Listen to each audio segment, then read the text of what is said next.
Hola, hola, hola, hola, buenas tardes, buenos días, buenas noches para todos aquellos y aquellas que nos van a ver posteriormente a través de nuestro canal de YouTube y pues en otros horarios y en otros territorios. Muchísimas gracias, buenas tardes a todos y todas que se van a ir conectando, se van a ir incorporando a la sala de Zoom. Hoy tenemos en este viernes 11 de julio, siendo las 6 de la tarde con un minuto, hora centro aquí de la Ciudad de México, en la zona sur de la ciudad, su servidor, el doctor Pedro Eloy, biólogo de profesión, universitario, académico de la Facultad de Ciencias por más de 33 años. Y bueno, en esta faceta ahora en la que me encuentro colaborando y trabajando con redes sociales, bienvenidas, bienvenidos. Vamos incorporándonos, ya la sala está abierta, estamos ya empezando a grabar la sesión del día de hoy, esta masterclass de los viernes, que la tenemos que mover un poquito de horario dependiendo de las circunstancias, como ustedes sabrán, muchos de ustedes sabrán, estamos también en este momento cerrando el día de hoy nuestra semana del Diplomado de Derecho Ambiental, que ha sido todo un éxito, realmente se ha trabajado muy bien con las personas que se incorporaron, que se interesaron en este tema y se deja la puerta abierta para muchas otras oportunidades. Así es de que estas sesiones de los martes class pues se graban con las personas que estén, con los que nos acompañen. Veo pues, que por aquí está María Teresa. Saludos, María Teresa, bienvenida. Y bueno, el día de hoy la clase va a ser de las 6 a las 6:50 máximo para que después terminemos y desocupemos la sala y continúe Signa trabajando con el diplomado. ¿Ok? Pues el día de hoy estoy muy emocionado, muy contento porque este tema que voy a trabajar el día de hoy es algo que pues acabo de tener una vivencia, una experiencia muy interesante con 26 profesores del bachillerato, del bachillerato universitario, ¿no? De preparatorias, de CCHs y de escuelas incorporadas. Y bueno, es un tema que a los profesores les resultó de mucho interés, les llamó la atención, que este tema de la huella, qué es eso de la huella ecológica, qué es eso de la huella ambiental y en particular ahora qué es este tema de la huella hídrica. Entonces, es un curso que ya llevo 2 años impartiéndolo directamente a profesores y que en su momento, en alguna parte de este trabajo que tenemos en colaboración con Signa y la Universidad de México, y desde luego la Asociación Civil Signa, vamos a irles ofreciendo y invitándolos a participar en este tipo de talleres y en este tipo de cursos también relacionados con este tema. Así como otros temas que nos gustaría que ustedes nos invitaran, que nos dijeran, que nos hicieran favor ahí de comentar qué otros temas ambientales, qué otros temas de interés les puedan resultar de utilidad, qué otros temas sugieren que podamos abordar y con mucho gusto hacemos el análisis, hacemos el diseño, hacemos la preparación de ese contenido y para nosotros es importante seguir compartiendo información de valor. ¿Ok? Recientemente, si no me recuerdo, el día de ayer, les compartí también un proyecto en el que colegas, amigos de la facultad, en particular el doctor Víctor Ávila, trabaja en un proyecto muy interesante como es el Bosque de Agua, que también, entre otras cosas, tiene la finalidad precisamente de revertir al menos o de mitigar en cierta medida el tema de la urbanización y por lo tanto el tema de la huella urbana, ¿no? Entonces, si me lo permiten, voy a apagar mi cámara solamente con fines de optimizar el internet y voy a apoyarme de una presentación, así es de que bienvenidas, bienvenidos quien se vaya incorporando a la sala, ¿ok? Voy a aprovechar una pequeña presentación porque después lo que me gustaría mucho es ver más bien una encuesta que también les vamos a compartir por ahí en la comunidad de WhatsApp. Y entonces, pues esta encuesta del día de hoy tiene que ver única y exclusivamente con el tema de agua. Ojalá y durante toda la semana, digo hoy y toda la semana que viene, estemos continuamente compartiendo y quien ustedes consideren que puede ayudarnos a responder esta encuesta, pues sería muy interesante porque aumentaría el número de muestra, el tamaño de muestra y por lo tanto haría cada vez más sólidos y más interesantes de analizar los datos que tenemos hasta el momento. ¿Ok? Bueno, pues les recuerdo, les doy muchísimas gracias por estar aquí en este masterclass de los viernes, hoy a las 6 de la tarde, y vamos a hablar un poquito de este tema de la huella ecológica. Probablemente no llegue a hablar mucho de los otros temas, en particular sobre todo del tema de restauración, eso lo voy a dejar para otro viernes, pero en particular sí me voy a dedicar al tema de lo que significa este asunto de la huella ecológica y el impacto que tiene sobre los ecosistemas. ¿Ok? Aquí están mis datos personales y bueno, pues muchísimas gracias por estar aquí. ¿Ok? Eh, Como les decía, el tema de la huella ecológica es algo que se ha venido trabajando desde muchos aspectos, desde muchos sectores, y dentro de ese tema, el asunto, digamos, ambiental es algo que sigue siendo de mucha utilidad, ¿no? Y pues esta idea de evaluar algo a través del tiempo es algo que es muy, muy valioso. Déjenme salirme de aquí porque creo que no me está respondiendo mi... Permítanme tantito, a dejar de compartir, porque creo que no me respondió mi mouse. Ahí me dicen si me vuelven a ver, si se vuelve a ver la presentación. Ok, ok. Sí, algo me está fallando con mi presentación porque se está yendo hasta el final.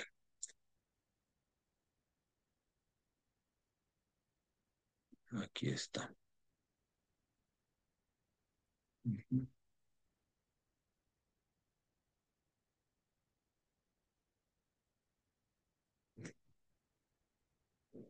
Ahí está.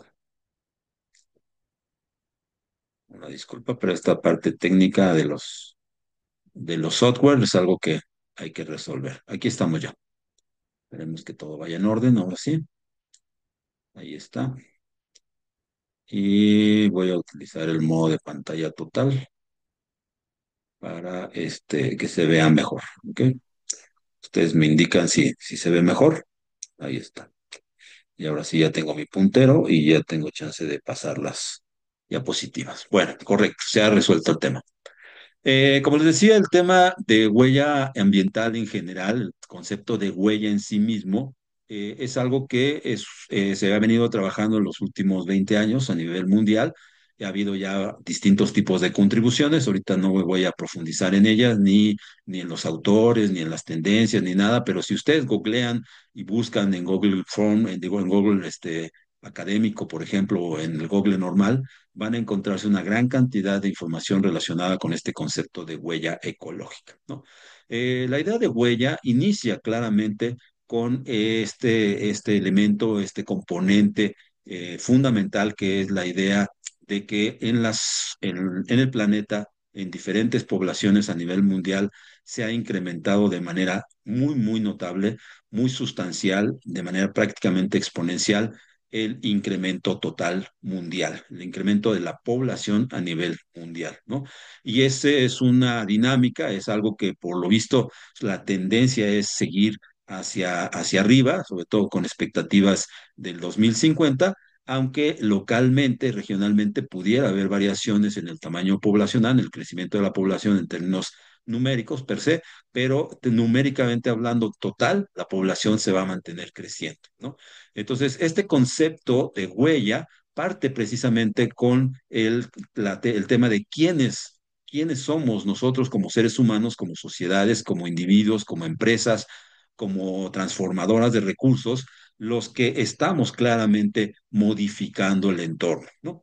En la medida de esta primera versión, digamos, de Masterclass sobre la huella ambiental, pues me voy a dirigir principalmente al tema de las personas, de las poblaciones. Y uno de esos elementos, uno de esos conceptos asociados a la huella ecológica es precisamente el tema de las ciudades, ¿no? Las ciudades son, entre otras cosas, y mucho lo han tal vez escuchado en mis seminarios y en los temas que su servidor maneja, porque soy ecólogo urbano, me parece relevante, desde luego, hablar del tema de las ciudades, porque sin duda es un área de oportunidad. Son temas en donde se van a detonar y van a surgir en los futuros inmediatos una buena cantidad de oportunidades. Pero también en este momento y en distintas versiones de los análisis, hemos encontrado o se ha detectado que también son en este instante temas relacionados con el impacto, temas relacionados con la huella que estamos dejando en el planeta, ¿no? no es trivial, no es trivial que un poco más del 60% de la población mundial ya vive en ciudades, ¿no? En territorios altamente concentrados, altamente densos, con una buena cantidad de individuos por metro cuadrado. Y bueno, pues aquí su servidor vive en una de esas grandes urbes que en su momento tuvo el primer lugar, ¿no? Como la más poblada del mundo. Hoy en día ya no es la del primer lugar, pero sí estamos en el top 10. Y por lo tanto, bueno, pues el tema de vivir en una zona urbana como la Ciudad de México, e incluso ahora la zona metropolitana de la Ciudad de México, que tiene ya prácticamente más de 30 millones de personas viviendo en ese territorio, ¿no? De por sí México ha tenido históricamente pues un señalamiento, hay datos, hay estudios que ya a nivel de nuestros antepasados, de los grupos que fundaron incluso ciudades como Tenochtitlan, obviamente las diferentes culturas asociadas a la parte central, oriente y poniente de nuestro país, así como la zona sur. Bueno, pues todo ello hablaba de que ya había poblaciones humanas bastante numerosas, casi el equivalente a lo que estaba sucediendo en otros territorios europeos o en otros territorios, digamos, de las viejas civilizaciones, ¿no? Grecia, Roma, todo ese tipo de territorios. Entonces, ya de por sí, la zona central del país tiene una tendencia a concentrar una buena cantidad de las poblaciones y bueno, a nivel mundial es un fenómeno que ya está claramente lanzado, ¿no? Por regiones hay variaciones dependiendo del autor. Este es un documento, una imagen que se obtiene o que obtuve de un informe a nivel mundial de la UNESCO, en donde, pues en ese año, si no me recuerdo, este era, creo que no puse la cita, pero era un reporte del 2020, del 2019. En ese entonces, un poquito antes de la pandemia, el 75% de las personas ya vivían en Europa en ciudades. España tenía más del 80% de personas viviendo en sus ciudades. Estados Unidos tenía un 82% de personas viviendo en ciudades. Y en Latinoamérica este número se había quedado muy bajo, pero en realidad hoy en día es de los más altos porque en Latinoamérica prácticamente el 80-90% de las personas ya vivimos en ciudades, ¿no? Todavía con muchas deficiencias, todavía muchas dificultades, con falta de recursos, con falta de oportunidades. Hay lugares en donde las poblaciones viven en las zonas periféricas, en las zonas de montaña, en las zonas de quebrada o de cañadas, como se dice en algunos lugares, en lugares de mucho riesgo, sobre todo para zonas o épocas ya sea de lluvias o época de deslaves o época de incendios. Y eso hace que este tema de vivir en una ciudad realmente sea muy complejo y muy difícil de analizar, ¿no? Entonces, el tema de la huella claramente se refiere a una idea de indicador, a una idea de establecer un índice, de tener al menos un número o un conjunto de números que de manera resumida o de manera clara, precisa, nos puedan indicar alguna señalamiento, alguna alarma, alguna alerta, ¿no? Una huella ecológica, el concepto de huella ecológica es como, por ejemplo, un semáforo, ¿no? Un semáforo de esos que hay en las calles, de los que nos ayudan a controlar el tema vehicular, ¿no? Cuando funciona correctamente y cuando los ciudadanos lo respetamos. Estos semáforos tienen tres colores. Estos colores nos hablan de claramente conductas, de claramente situaciones que si nosotros sabemos respetar y le damos el espacio y tiempo correcto, bueno, pues todo funciona bien, ¿no? El verde de un semáforo nos estaría hablando de esa situación favorable, de ese momento adecuado, de ese momento que nos permite transitar y que no estaríamos generando ningún conflicto ni para nosotros ni para terceros, ¿no? El amarillo de un semáforo es claramente una señal de alerta, una señal en donde ya hay que poner un freno, ya hay que reducir la velocidad, ya hay que voltear a ver varias cosas, hay que identificar puntos de riesgo, hay que identificar a las personas, respetar a los peatones, que los peatones y los motociclistas y los ciclistas también formen parte del espacio, del territorio. Las calles hoy en día son realmente territorios muy complejos, tienen muchísimas dificultades por el acceso, por la manera en cómo se tienen que llevar a cabo las convivencias y bueno, pues no se diga si además de dentro de las calles y sobre las banquetas existe otro tipo de uso y otro tipo de situaciones, ¿no? Que obstruyen muchas de las veces a la parte vehicular, ¿no? O de tránsito, de tránsito. Así es de que un foco amarillo, una alerta amarilla, claramente nos señala que hay que estar alerta, que hay que estar pendiente, que hay que identificar posibles situaciones de riesgo, ¿no? Mientras que el foco rojo es obviamente un elemento de detenerse, es obviamente y claramente un punto en el que tiene uno que parar en automático el vehículo, dejarlo en el punto en el que corresponda, ¿no? En el que tiene uno que respetar, ¿no? En el caso de muchas ciudades de México, bueno, pues ya se ha identificado los territorios de cruce de los peatones, el espacio en donde se pueden colocar las motos y los ciclistas, el espacio para las zonas de movilidad complicada o de personas con capacidades diferentes. En fin, entonces un alto, un rojo, señala una situación altamente prioritaria, altamente de urgencia en términos de atención.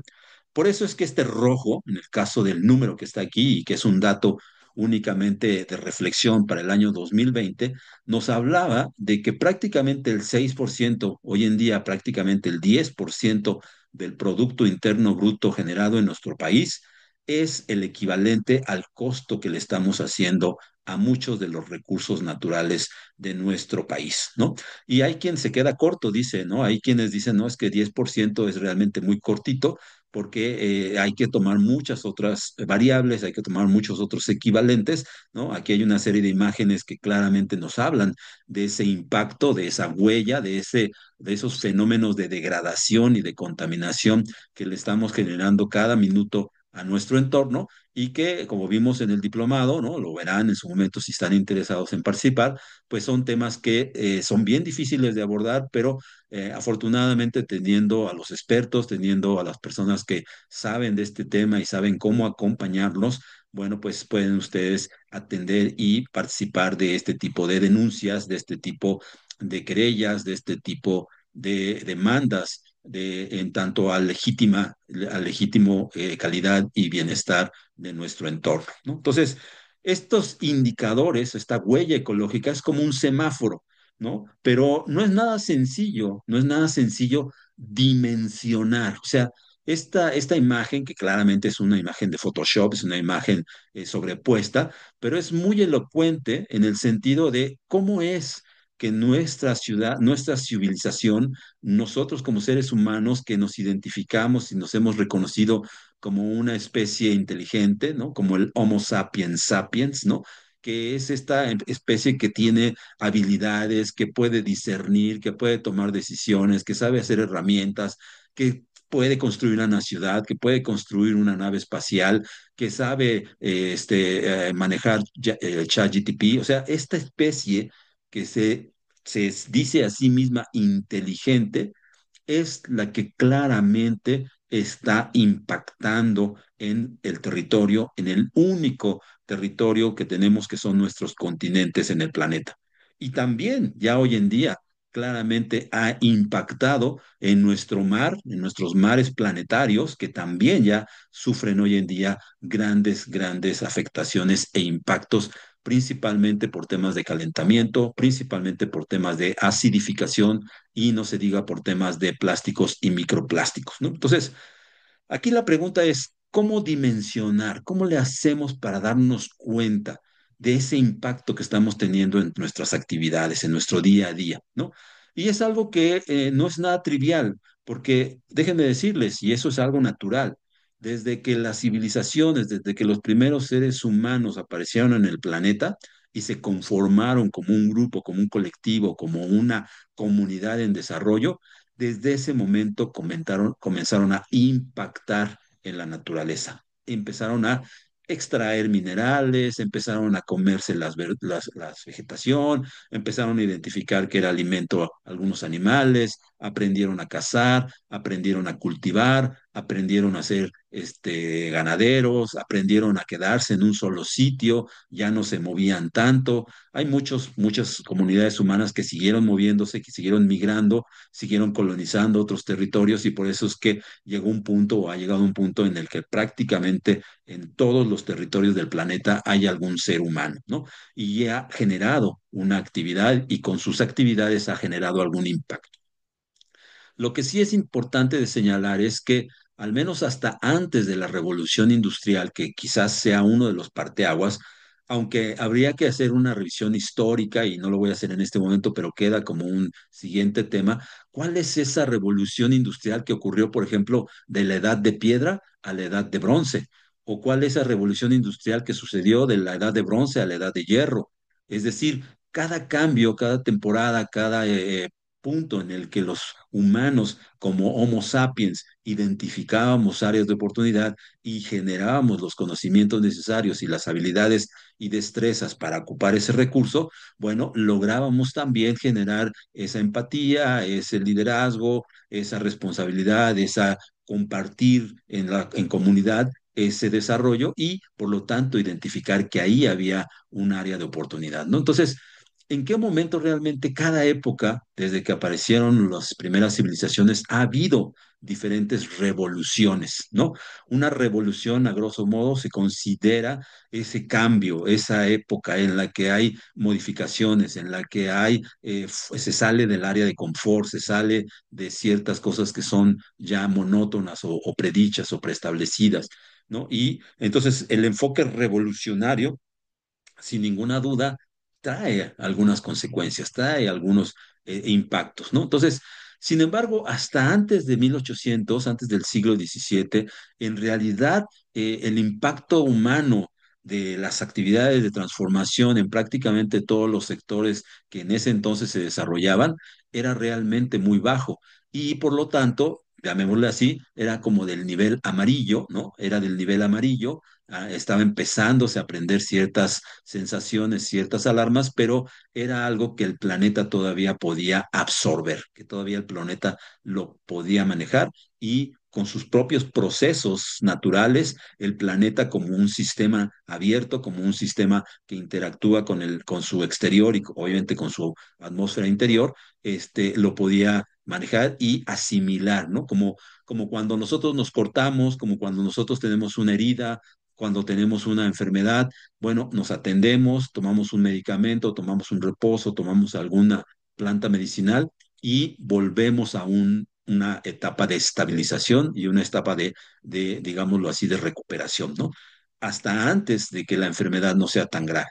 Sin embargo, en el momento en que estas dimensiones, esta huella ecológica, este impacto sobre el ecosistema y sobre la naturaleza, tanto terrestre como marítima y obviamente atmosférica y del suelo, por ejemplo, que es otro componente que en su momento trabajaremos en una masterclass, es como empezamos y nos damos cuenta que ya hay claramente una gran cantidad de focos rojos que atender, ¿no?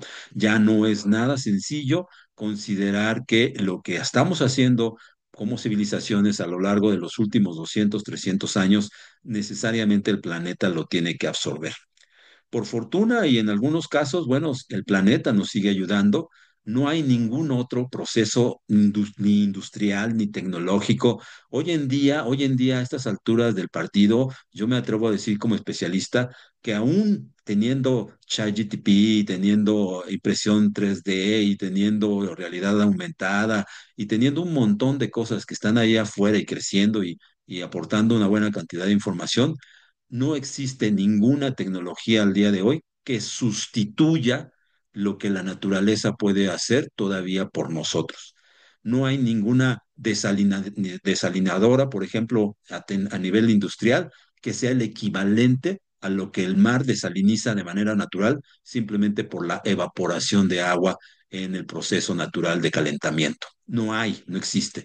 No hay a nivel mundial ninguna empresa que por más padre y bonito que haya, y que sea formadora de composta y formadora de materia orgánica y de suelo, no hay absolutamente nada allá afuera como empresa, como tecnología, que sustituya los procesos naturales de formación de suelo, por muy lentos que sean en la naturaleza, son y seguirán siendo cada vez más importantes de cuidar esos ciclos, ¿no? Entonces, ningún conjunto de viveros que produzca cientos o miles de plantas sustituye al proceso natural de germinación, dispersión y crecimiento natural que tienen las comunidades biológicas en todos los territorios. Entonces, ¿eso de qué nos está hablando? De que todavía estamos totalmente dependientes de la naturaleza y si a estas alturas nuestro concepto de huella no trasciende, no va más allá y sobre todo la mitigación de la huella, cómo vamos a recuperarnos, cómo vamos a resolver esa enfermedad que tenemos y que ahora ya no solo necesita una aspirina o una pastillita o un reposo o un té, sino que ya requiere a veces hasta de una intervención quirúrgica, de una atención de alto nivel, de muchísima especialidad e incluso una recuperación en un proceso por ejemplo, de altísimo riesgo. Entonces, en esa lógica, la clave, o al menos uno de los componentes clave, es sin ninguna duda tomar en cuenta la naturaleza como uno de nuestros aliados fundamentales. Y para eso es importante conocer los ciclos biogeoquímicos. Es un tema que en su momento vamos a analizar en una de estas masterclass, identificar cuáles son esos ciclos biogeoquímicos que son muy importantes, ¿no? Otro tema que también hemos analizado y que desde Signa y desde ACE Signa también trabajamos, que es la idea de la educación. Si no logramos cada día más y mejores personas informadas, capacitadas, entrenadas, que identifiquen las metodologías, los procesos, las evaluaciones, porque mucho de esto necesita ser medido, necesita ser evaluado. Podemos decir y podemos insistir en que estamos aplicando tecnologías y que estamos aplicando fenómenos de huella, pero muchos de estos fenómenos de huella claramente tienen que ver con medir lo que estamos haciendo, ¿no? Y al medir lo que estamos haciendo es algo que nos vale la pena, primero que nada, conocer. El tema de la huella ecológica pasa por medir el tema de lo que estamos haciendo y a partir de esa medición, entonces también encontrar estrategias de cambio y de aceptación. ¿Ok? Entonces, el concepto de huella ecológica lo vamos a cerrar hasta aquí, desde el punto de vista meramente de la parte de las diapositivas, pero me gustaría mucho compartirles unos de los resultados que hasta el momento estamos teniendo para el caso de una encuesta que estamos teniendo en el caso de huella hídrica. Vamos a ver si espero que se esté viendo por ahí. Le voy a aumentar un poquito a la, a la pantalla del Zoom. Y bueno, pues esta es una encuesta que por ahí les voy a compartir en nuestra comunidad de WhatsApp de Guardianes del Agua. Es una encuesta que hasta el momento tenemos 25 respuestas. Ojalá y nos puedan ayudar a compartir sus respuestas y pues identificar qué es lo que se está abordando y cuál podría ser la importancia de tener cada vez mejores respuestas, mejores puntos de vista y por lo tanto identificar una mejor tendencia también de estos resultados. ¿Ok? Aquí solamente les voy a presentar algunos de los más evidentes, así rápido. Y por ejemplo, para medir la huella, para medir este concepto de huella hídrica, que básicamente lo que tendría que ver es cuánta agua se está usando para un producto que ya llegó a tu mesa, que ya llegó a tu cocina, que ya llegó a tu casa. Y en el proceso de elaboración, en el proceso de manejo, en el proceso de traslado, en el proceso de almacenamiento, en muchos procesos que interviene, por ejemplo, una fruta, ¿no? Si nosotros queremos saber cuánta agua consumió, por ejemplo, una manzana, ¿no? Pues eso tendría que estar, primero que nada, medido en función de cuántas raciones de fruta tú te comes a la semana en promedio, ¿no? Como una medida aproximada en función de estas escalas. Y con base en esa tendencia, podemos identificar también diferentes escenarios, ¿no? Entonces, como pueden ver aquí prácticamente esta idea de tener consumo de frutas a la semana, como raciones de frutas, la mayor parte, ¿no? Prácticamente un 60, un 80% cae en frutas o en raciones que van desde 3 a 4, 5 a 6 y más de 7 raciones de fruta a la semana, ¿no? Entonces, esto ya nos da una idea muy importante de cuál es la posible huella en términos de gasto hídrico que tiene el que nosotros consumamos una fruta a lo largo de la semana, ¿no? Eso es un indicador, ¿ok? Por ejemplo, este es para un caso concreto de una fruta en particular. Imaginen esto. Si les preguntáramos cuántos jugos de jugo natural de fruta también consumes a la semana, bueno, pues eso también ya nos hablaría de otro tipo de transformación. Ya no solo es la llegada de la fruta a tu hogar, sino el uso de tecnología, el uso de electricidad, el uso de una herramienta que transforma eso y de también de pasar por el tema de que a lo mejor a las personas no les gusta el consumo de jugos, como está aquí claramente señalado, prácticamente el 60% de las personas no toman jugos y eso nos hablaría de que no ven una ventaja o no ven un beneficio de extraerle a la fruta algo con una herramienta o con una máquina, ¿no? Hay quienes toman de dos a una, dos o hasta tres o cuatro jugos a la semana, que es muy poco, por ejemplo, en el caso de tres a cuatro jugos, y que la mayoría tomamos entre uno y dos a la semana, ¿no? Su servidor somos de los que no tomamos jugos. No me parece lo más correcto, ¿no?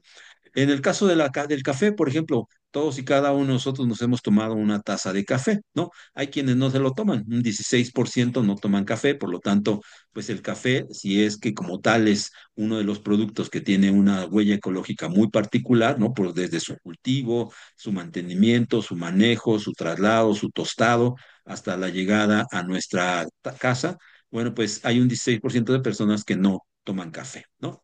Hay un casi 30% de personas que toman más de 7 tazas de café a la semana, ¿no? Lo cual también habla, pues ahí incluso de otro tipo de situaciones y que pudiera llegar a niveles incluso de temas de salud, ¿no? Prácticamente un 50-60% de las personas que son las que toman entre una y dos y hasta 5 y 6 tazas a la semana de café. ¿Ok?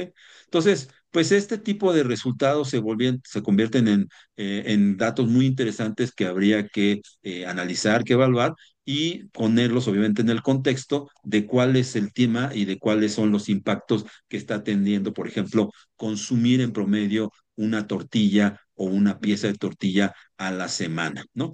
En este caso, por ejemplo, hay quienes no consumen tortilla, pero vean cómo prácticamente el 70% de las personas consumimos entre dos, tres y hasta 7 u 8 tortillas a la semana, ¿no? El maíz como tal y todos los procesos asociados al nixtamal, al manejo de la harina, al manejo de la tortilla ya en su elaboración, justo tiene una enorme cantidad también de efectos asociados a la huella hídrica, ¿no? Para todos aquellos que también tienen cierta situación con el tema de la carne, bueno, pues aquí, por ejemplo, esta es una pregunta que se hace mucho énfasis en eso, en términos de cuál es o la cantidad de veces que consumes carne de res a la semana, y vean cómo hay un 24% de personas que no consumen carne, que por decisión propia se mantienen aisladas de este recurso, pero prácticamente el 70 y tantos por ciento, si no es que un poco más, consumimos entre uno y dos y hasta tres o cuatro veces carne de res a la semana, ¿no? Se ha dicho mucho, se ha señalado muchas cosas respecto al tema de cuál es la huella hídrica de producir 1 kilo de carne y bueno, sigue estando entre los recursos que más consumen agua para su elaboración, ¿ok? Vamos a ir viendo un poquito algún otro concepto, ¿no? Como por ejemplo el tema del pescado y el marisco, que no es, en algunas ocasiones no es tan socorrido y que pudiera tener incluso algunas alternativas, aunque desde luego, pues aquí entran temas como contaminación y como otro tipo de cuestiones como sabor, gusto y incluso cuestiones de preparación, ¿no? Rapidez. Entonces vean cómo en temas de consumo de pescado y mariscos, bueno, pues prácticamente el 76% de las personas sí lo consumen. No estamos, digamos, teniendo ya más claridad de eso, porque la pregunta tampoco no lo permite, es una pregunta solamente de sí y no. Y bueno, lo que sí nos habla es de que prácticamente tres cuartos o cuatro, tres de cada cuatro personas sí están consumiendo mariscos, ¿no? Y por lo tanto, bueno, pues nos estaría llevando a temas como cuestiones de contaminación o como cuestiones de temas de posibles bioacumulación de metales pesados, de microplásticos y de otros de cosas, ¿ok? Eh, en el caso de los refrescos, por ejemplo, ¿no? Los refrescos embotellados, que es un tema muy polémico, que también puede tener diferentes aristas y que se considera de los recursos y de los productos que más consumen agua. ¿no? Que para un litro de refresco se pueden consumir más de 30 litros de agua, si no es que mucho más, ¿no? Depende de cómo se considere la medición. Pero bueno, vean cómo hay un 62% de personas que prácticamente evitan los refrescos embotellados, ¿no? Por muchas razones, entre ellos su servidor es de los que menos consume al año, ¿no? Yo prácticamente evito lo más que pueda este consumo de ese refresco, pero sin embargo, pues es algo que pues, es algo que se puede tomar, que se usa sobre todo en festividades y en festejos y ese tipo de cosas, ¿no? Hay un 40% de personas que lo tomamos de 1 o 2 veces a la semana, más bien estaría como por acá, ¿no? Entre los 5 y 6 veces, digo, perdón, sí, 1 y 2 veces a la semana, si no es que menos, ¿no? Yo prácticamente no lo consumo. Pero vean cómo hay personas que podrían estar consumiendo de 5 a 6 veces refrescos de esa cantidad de mililitros. Simplemente multipliquen 6 veces por esto y esa es la cantidad de mililitros de refresco que están consumiendo las personas en la semana. ¿Ok? Vamos a ver un poquito otro tipo de resultados y nos vamos a ir a este resultado asociado más al tema del hogar, ¿no? Para ir cerrando la charla del día de hoy. Vean cómo, por ejemplo, a nivel de la sección del hogar, ¿no? De la parte de dónde se está gastando más agua o dónde se está invirtiendo más agua, porque es agua que nosotros pagamos, que nosotros usamos y que nos sirve para un servicio, obviamente, ¿no? Y dice, ¿cuáles de los siguientes servicios que tienes en casa? Y puedes marcar los que más, ¿no? Puedes marcar más de una opción. ¿Qué es donde más se gasta agua? Bueno, pues como pueden ver, prácticamente el lavado de manos, ¿no? Que es el lavado de manos y la lavadora están empatados en un 96%, que es con lo que más se gasta, y en un 80% como en segundo lugar, todo lo que tiene que ver con el lavado de ropa y con el lavado de trastes, ¿no? Aquí hemos estado entrando en algunos análisis de la misma encuesta y hemos identificado que hay algunas preguntas que están repetidas, que tienen, digamos, otro concepto, pero estamos justo buscando especializarnos y mejorar nuestras preguntas, ¿no? En el caso de este indicador, ¿no? Del tiempo que tardas en bañarte, vean cómo, pues, hay personas hay un 8% de personas que tardan más de 20 minutos en bañarse y por lo tanto, bueno, pues es algo que es también ya, de alguna manera, que tiene que considerarse como una alarma, ¿no? Una alerta. Hay un 12% de personas que tardan unos 5 minutos, ¿no? En bañarse y pues la mayoría están entre 5 y 20 minutos, 10 minutos de tiempo para llevar a cabo esta actividad, ¿no? Entonces, como pueden ver, la idea de tener cada vez más y mejores respuestas de un instrumento exploratorio, de un instrumento como es un formulario, como es este Google Form, que es algo que es una herramienta adecuada, que hay que perfeccionar, que hay que trabajar, que hay que plantear correctamente las preguntas. Para todo ello, incluso hay una serie de metodologías y una serie de estándares y de indicadores que nos resultan de utilidad. Y bueno, en su momento, si también gustan y quieren, puede ser parte de una masterclass, ¿no? El cómo elaborar, cómo llevar a cabo un formulario. Para explorar un poco el sector en el que tú te desenvuelves, en el sector en el que tú quieres impactar y a partir de utilizarlo como una herramienta de diagnóstico, pues lo puedes compartir a través de redes sociales, lo puedes compartir a través de tus contactos, a través de tus canales de WhatsApp, de Telegram y, ¿por qué no?, incluso a través de un trabajo de tipo directo, ¿no? Personal. Este formulario lo elaboramos en su momento, o más bien se trasladó de un taller que se hace de manera presencial en un parque urbano que está por acá en el sur de la Ciudad de México en colaboración con el doctor Arcadio Monroy Ata, que es un profesional de la FE Zaragoza, y que él cada cierto tiempo, aproximadamente el último domingo de cada mes, hace o lleva a cabo de manera directa con las personas en los parques urbanos precisamente este tipo de eventos de sensibilización y de concientización. Así es de que, ¿cuántos de ustedes se identifican con una herramienta como esta? Como un Google Form, que es una herramienta que puede ser de mucha utilidad, y desde luego con esta parte y este tema de llevar allá afuera, de llevar a ciertos entornos, a ciertos espacios precisamente esta idea de sensibilización y esta idea pues de reflexión, ¿no? Sobre algo y obviamente, ¿por qué no hacer una retroalimentación con las personas? Nos tocó participar en varias veces, varios de esos domingos. Y la verdad es que es muy interesante porque, sobre todo las mamás, la verdad es que las mamás son las que más se acercan, las mamás, los niños son los que más se acercan, quieren saber qué es eso de huella hídrica, qué es eso de huella ecológica, de cómo pueden reducir su gasto de agua en su casa, de cómo pueden ahorrar, de cómo pueden capturar agua de lluvia, y están cada día más comprometidos. Ya realmente no pasa solamente por una curiosidad, sino que hoy en día con todo este tema de los abastos, ahorita en la época de lluvias, bueno, al menos aquí en Ciudad de México, pues se dificulta o se vienen otro tipo de problemas, ¿no? Por el asunto de las inundaciones, de los encharcamientos y eso, pero después de estos 3, 4 meses de lluvia que vamos a tener, después se vienen 6 meses, si no es que un poquito más, de temporada seca, de estiaje, y es cuando definitivamente nos volteamos a ver unos a otros y decimos, bueno, ¿y dónde está el agua? ¿Y ahora qué hacemos?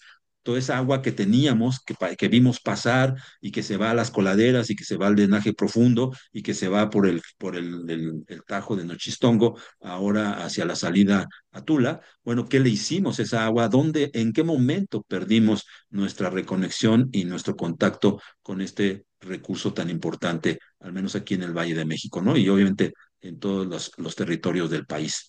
Así es de que pues para mí ha sido un placer estar con ustedes.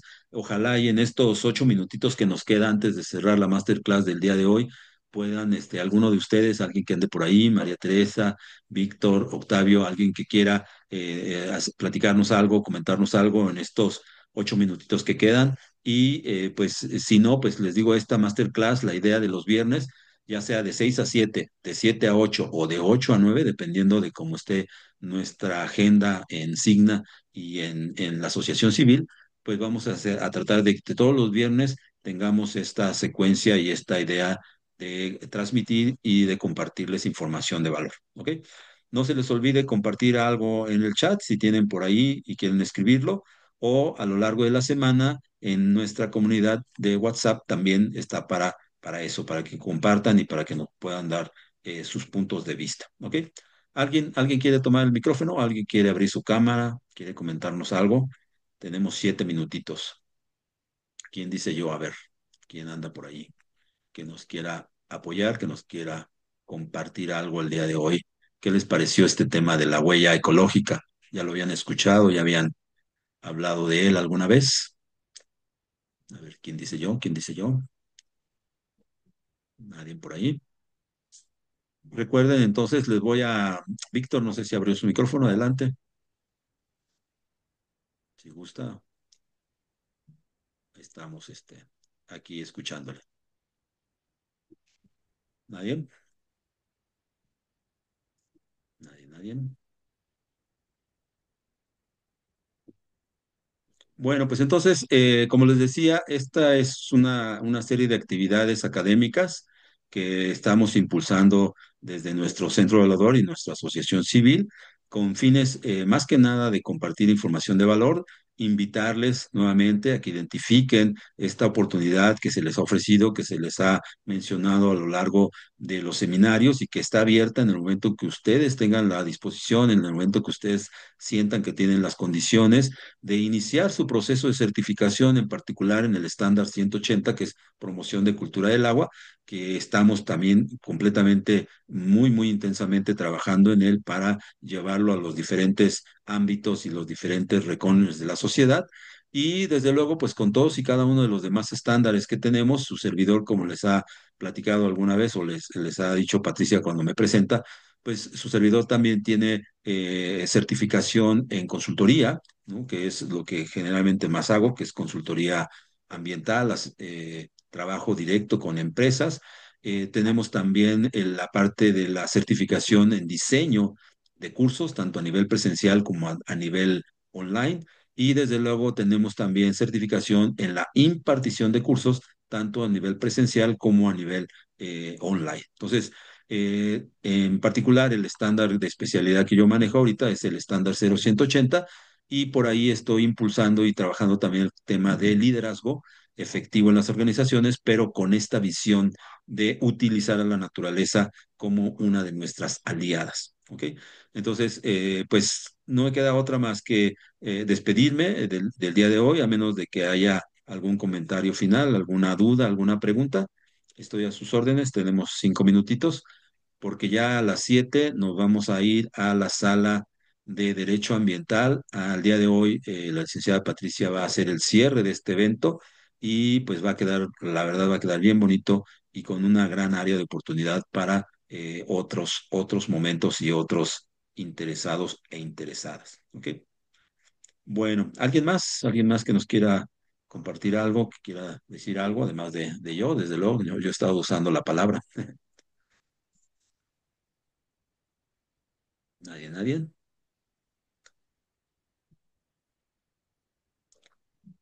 Perfecto. Bueno, pues entonces, como pueden ver, este material va a quedar ahí disponible. Lo vamos a ir compartiendo en nuestro canal de YouTube. Pues no se pierdan a la siguiente masterclass y también si gustan mantenerse activos y atentos en nuestra comunidad de WhatsApp. Les recuerdo que vamos a ir haciendo una depuración. Vamos a ir también ya con base en el análisis que tenemos de sus registros y de la manera en cómo han participado en los últimos meses, sobre todo de los primeros seminarios que hicimos en el mes de febrero, marzo.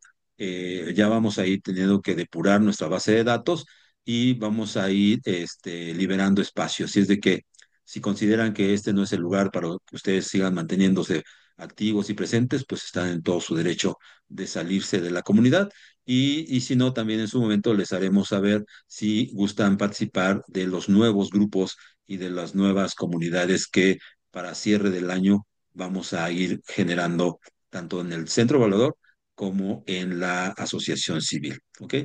Mientras tanto, les reitero mi nombre, soy el doctor Pedro Eloy y estoy para servirles en el tema de las evaluaciones, en el tema del seguimiento y monitoreo de las competencias ambientales y desde luego, ¿por qué no?, de pues asesorías y consultorías directas a través de proyectos, a través de talleres, a través de pláticas directas en algún sector, en algún tema que ustedes necesitan.